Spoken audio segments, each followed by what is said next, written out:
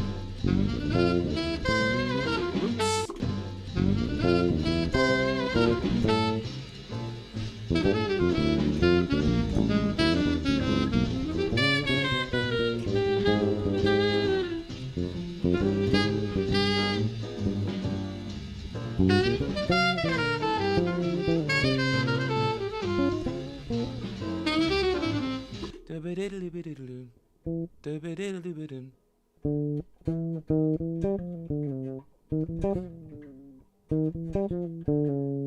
Possibly.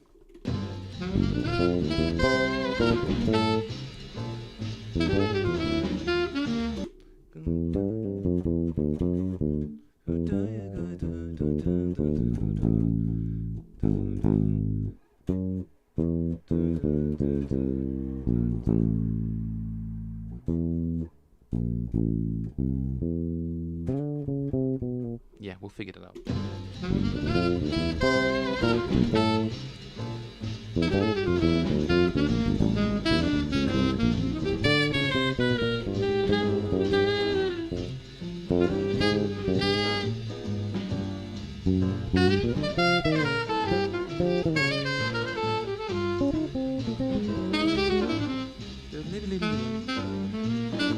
That one's going to be a bit trickier, but it's the last one, so yeah, it'll be good.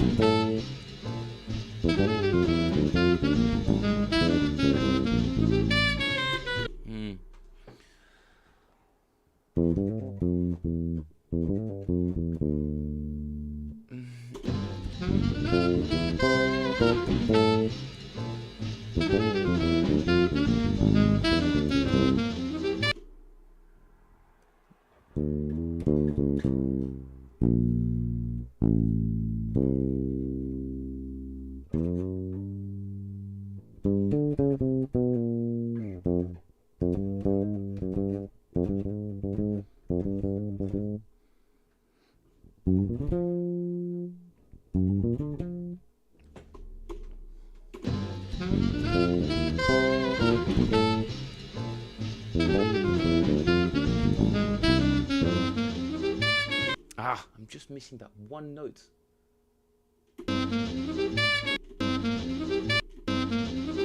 Bum, bum, bum.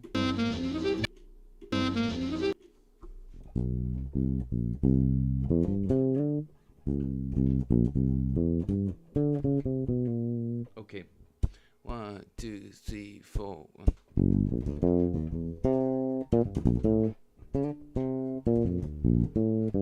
Ding.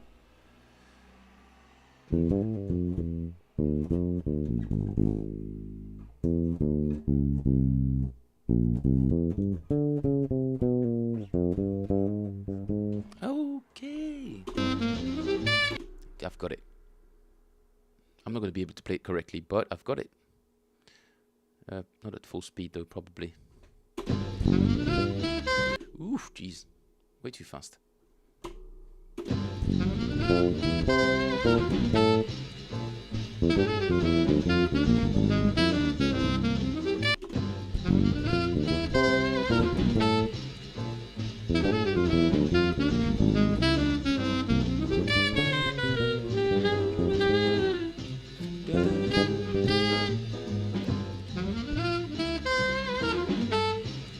That was the first 8 bars? No. Oh,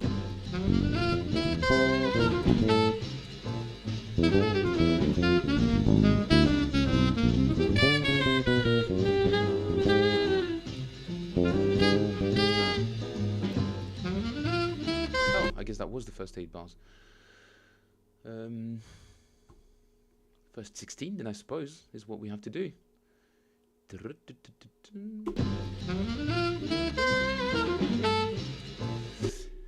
Big Son says, what's the app he's using? I'm using Amazing Slow Downer.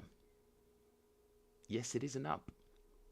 You can buy it from ronniemusic.com, I think. It's about $40. There are, like I always say, there are many options for transcribing software. Another very famous one is Transcribe. Nate loves to use Moises, which also allows you to isolate tracks and slow down. It's AI based. It's very, very good. I don't yet have many uses for that, although I can 100% see the power that's in there. For me personally, I like to transcribe with context, with the full music, that kind of stuff. Kind of works your ear in a different way. So it's a pretty nifty little program. This, you just put in all the tunes you want to transcribe, and you can sort of select loops, save them. You know, it doesn't give you a million things to do with it, but since it's kind of bare bones, it really works for me. And you get to slow it down to such a point, and it doesn't sound awful.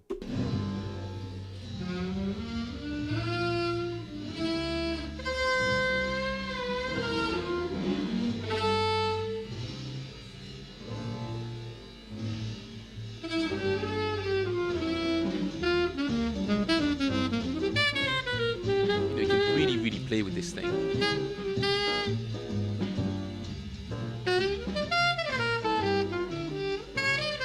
There's an EQ as well. I've been using this software for 10 plus years. It's never changed, and I love it like that. That's just me. But yeah, Nate says Moises. Like, yeah, it's also a really good app. Yeah, people are always surprised with the name. We're so used to apps being called, I don't know, Curious with a K, or Music with M.E.W.Z.E.E.K. It's like, oh, I just use music, you know? I was like, oh, shut. This is just the amazing slowdowner. And it's perfect. Doesn't take itself too seriously. Despite the grey appearances, this app is loads of fun. I wouldn't take it on a date. But when you know how to talk to it, boy, is it fun. I don't know what I'm talking about. It's weird. I'm weeks away of being able to play that at speed.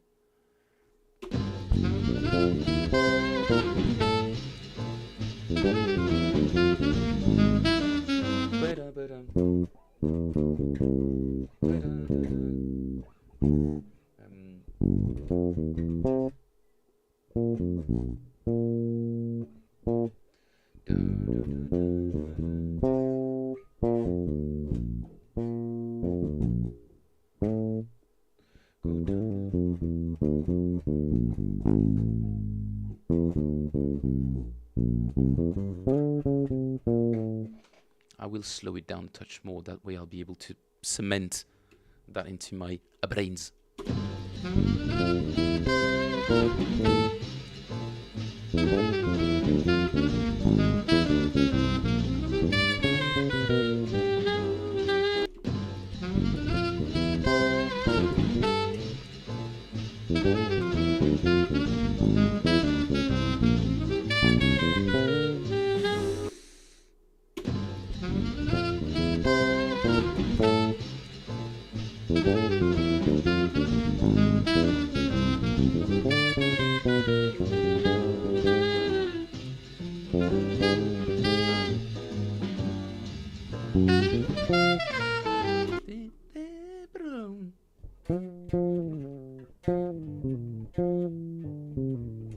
I don't even know what notes he's playing there.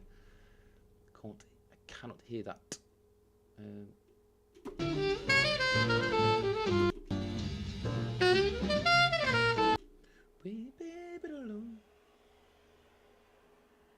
Let's try to see if we can isolate that and slow it down.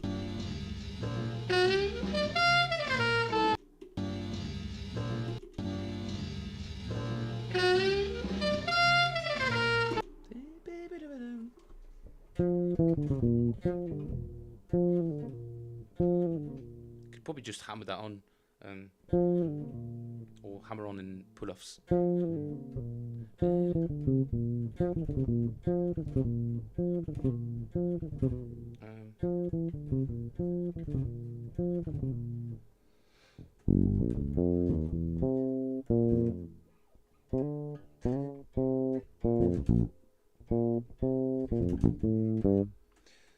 Good.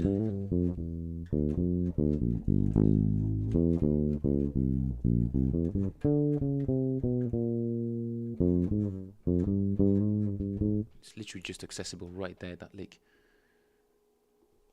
But that's what you figure out eventually. You play them in completely random parts of the neck, and then eventually you're like, okay, no, I don't have to jump this far. I've got literally that note up here, and then you start compressing all of these lines into something that is actually playable on the bass.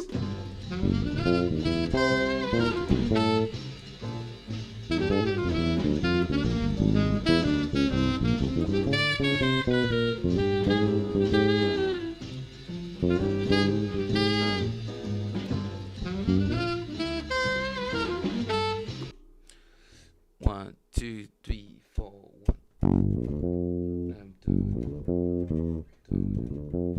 What?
Okay, not a full chorus, but the first A section is this one.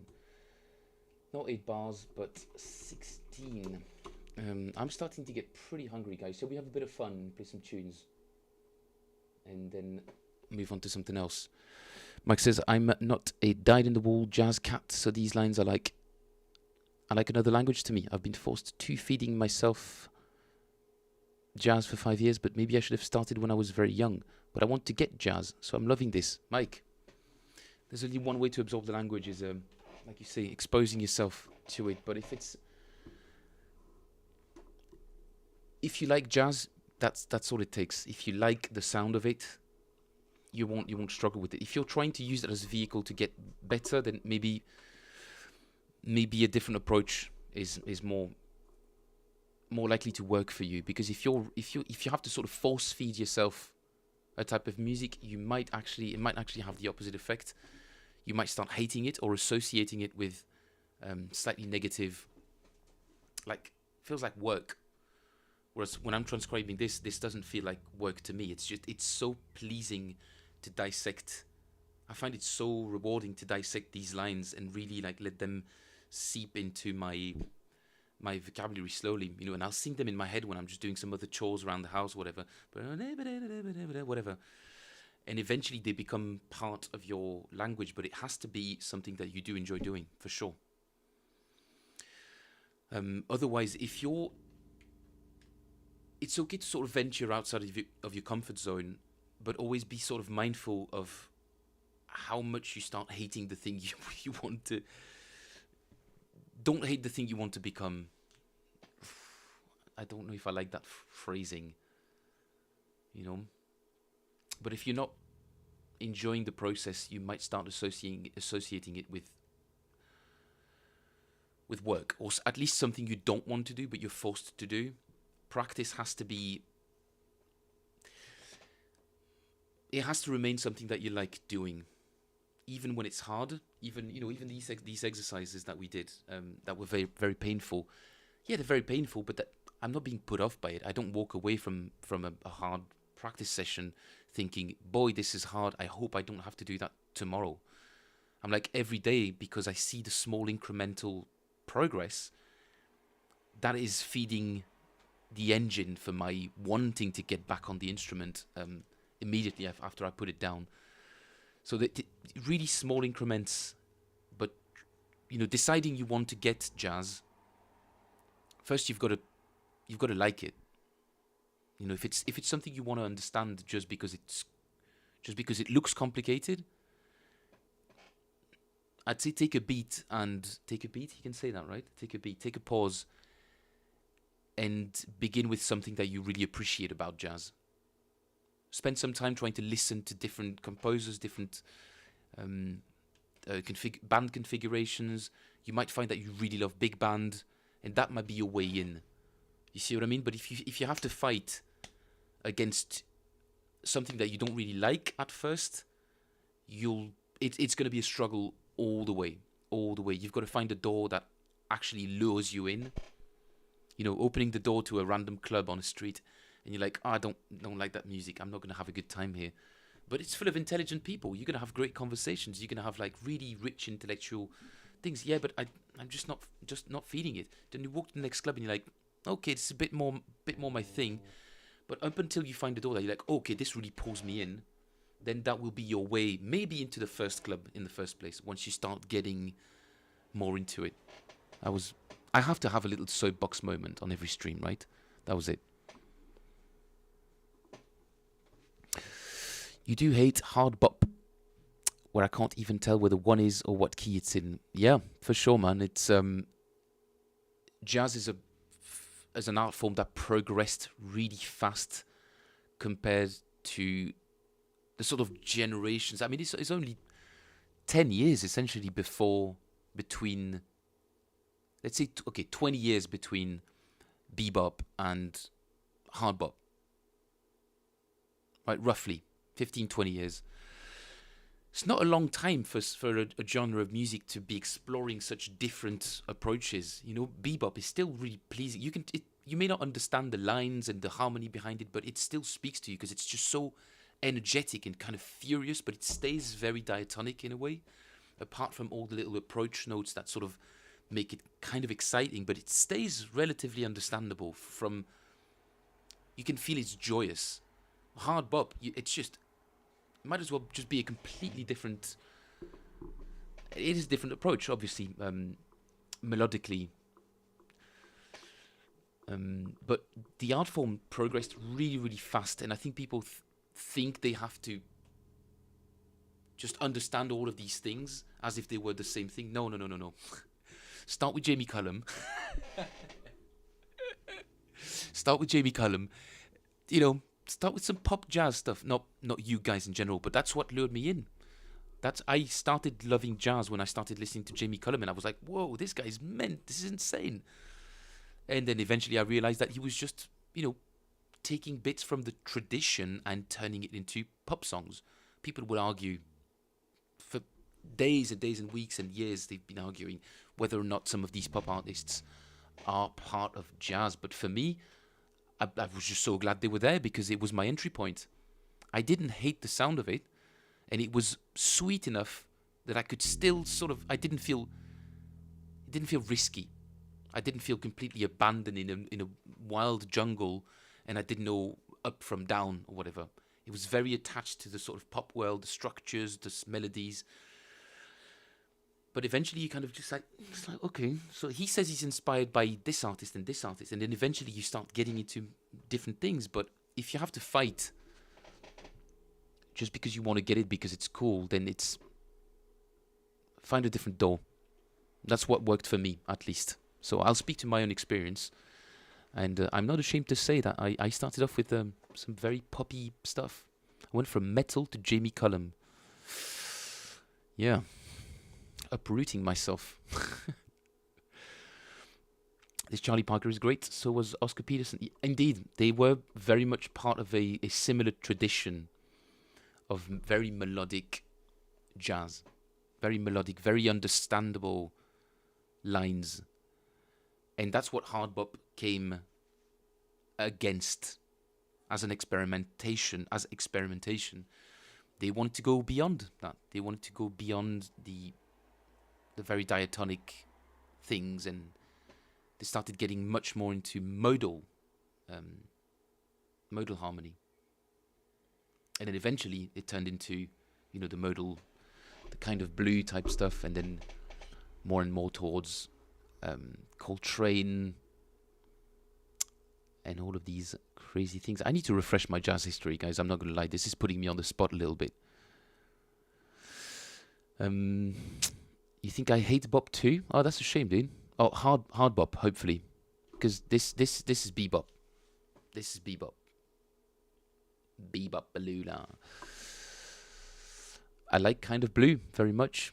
Very much so. Indeed. At some point, I even learned one of the, what's that super famous, come on, Blue and Green. I learned Blue and Green on the piano. I had no idea what I was doing. I just loved the tune so much, the atmosphere. But yeah, guys, people shouldn't feel guilty about what they like or what they don't. You know, if you're interested in your instrument so much that you want to use any kind of genre of music to propel yourself forward in terms of understanding of harmony and technique, then jazz is a great vehicle for that, for sure. But so is metal in terms of technique. It's great. But metal won't really get you anywhere when it comes to improvising. If you're really only interested in writing complex songs, go and explore progressive rock and all of these guys. Every genre has value in that sense. Of people actually playing instruments. The rest is debatable. But yeah, that's my 2 cents for today, guys. I probably should be thinking about that. I'll write a book. All right. I guess I'll just write a book. I'll do that tonight after I've finished my whole app, and mastered jazz. Then I'll go to bed and have a beer. In bed. You heard me right.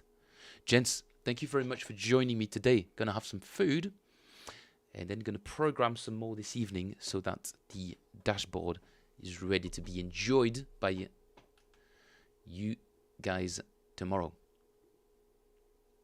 In any case, friends, that'll be all for today. I've said thank you already, but thank you again. I don't take your presence here for granted. And I hope these streams are still somewhat interesting. Give this video a thumbs up if you haven't yet, friends. I would really appreciate it, as it helps boost us in the discovery algorithms of the various streaming platforms. One last thank you to all. Have a lovely day. Have a lovely Sunday. And let's be super energized about the week coming ahead. Hopefully you guys feel pretty good about this one too. I do. See you all tomorrow. Toodles.